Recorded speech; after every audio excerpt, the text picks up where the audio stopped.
खऱ्या अर्थाने असं आहे की गोवा या भूमीलाच संगीताचं वरदान आहे आणि त्यामुळे इथे जेव्हा येतो तेव्हा एक वेगळा आनंद मिळतो. इथली मुलं खूप मुळातच सुरेल आहे, त्यामुळे त्यांना त्यांच्याकडून काहीतरी वर्कशॉपमध्ये करून घेणं हा एक वेगळा आनंद मिळतो. त्यांना तालाचं खूप सुंदर ज्ञान आहे, स्वरांचं चांगलं ज्ञान आहे आणि माझ्या असंही लक्षात आलं की इथे जे शिकवतात ते सगळे खूप एकमेकात मिसळून जाऊन आदानप्रदान ज्याला पाहिजे संगीतामध्ये ते ह्या महाविद्यालयामध्ये खूप चांगल्या रीतीने अनेक वर्षापासून मला होताना दिसतं आहे आणि त्यामुळे एक वेगळा आनंद इथे मिळत असतो. उपशास्त्रीय असलं तर खूप छानच असतं. उपशास्त्रीचा एक फायदा असा होतो की हे रागसंगीत जे आपण सादरीकरण करतो त्याच्यामध्ये भावात्मकता चांगल्या रीतीने सादर करता येऊ शकते. त्याचं ज्ञान किंवा त्याची तालीम ही उपशास्त्रीमधून मिळते. पण उपशास्त्रीय संगीत जर जास्त प्रमाणामध्ये शिकवलं गेलं तर कदाचित रागाची जी चौकट आहे ती थोडीशी सैल होण्याची शक्यता असते.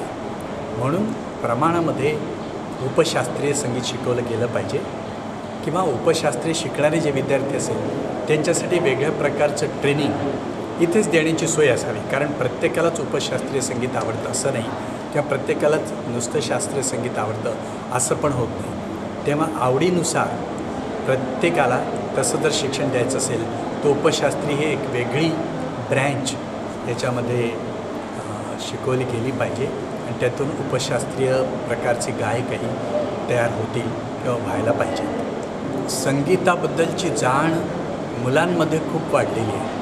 नव्या पिढीतले सगळे जे कलाकार आहेत ते अत्यंत चांगल्या रीतीने आपली कला सादर करत आहेत. याचा अर्थ मागच्या काळातले चांगले नव्हते असं नाही, पण मागल्या काळातल्या गायकांना पाहिजे तशीचं एक्सपोजर मिळत नव्हतं. त्यामुळे आत्ताच्या मुलांना यूट्यूबमधून टी व्ही आणि अनेक चॅनेल्सवरून खूप चांगलं गाणं ऐकायला मिळतं.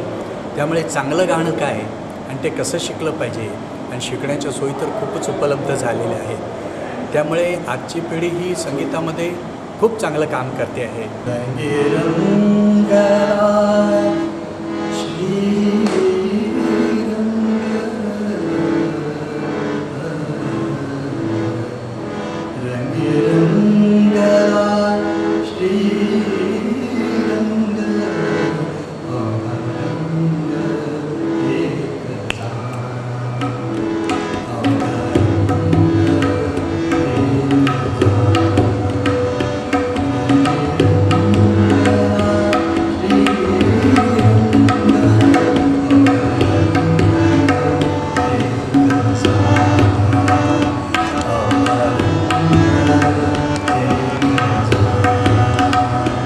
कार्यशाळा महाविद्यालयात आयोजित करण्यामागची भूमिका अशी की मुलं वर्गामध्ये रेग्युलर आपल्या शिक्षकाकडून राग शिकत असतात, बंदिशी शिकत असतात, पण तेच अजून एखाद्या बुजुर्ग कलाकाराकडून जसे आता डॉक्टर विकास कशाळकर जे आहेत अशा कोणाकडनं जर त्यांना अजून त्याची अधिक माहिती मिळाली तर त्यांचा आत्मविश्वास वाढतो.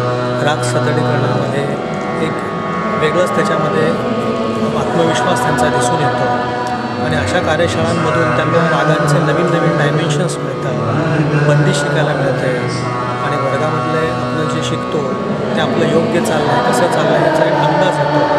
त्याच्यामुळे अशा कार्यशाळा घडणं शैक्षणिक संस्थांच्या दृष्टीने विशेषतः संगीत महाविद्यालयाच्या दृष्टीने फार